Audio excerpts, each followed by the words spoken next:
৭১ সালে সকল রাজনৈতিক দল মুক্তিযোদ্ধাদের পক্ষে ছিল, একমাত্র জামায়াত মুক্তিযোদ্ধাদের বিপক্ষে ছিল জানিয়ে বিএনপির চেয়ারম্যানের উপদেষ্টা ব্যারিস্টার এম মাহবুব উদ্দিন খোকন বলেছেন।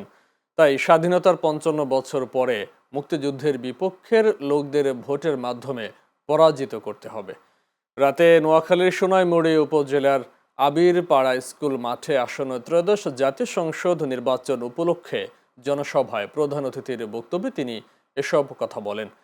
আবিরপাড়া কেন্দ্র কমিটির আহ্বায়ক মোর্শেদ আলম ভূঁইয়ার সভাপতিত্বে জনসভায় উপস্থিত ছিলেন জেলা স্বেচ্ছাসেবক দলের সিনিয়র সহসভাপতি মোহাম্মদ জাহাঙ্গীর আলম, সৌদি বিএনপির সাবেক সাংগঠনিক সম্পাদক শাখাওয়াত হোসেন সাইমুন, উপজেলা বিএনপির সাবেক আন্তর্জাতিক বিষয়ক সম্পাদক খান মোহাম্মদ টিপু ও উপজেলা বিএনপির সদস্য আব্দুল করিম মামুন সহ অনেকে উপস্থিত ছিলেন।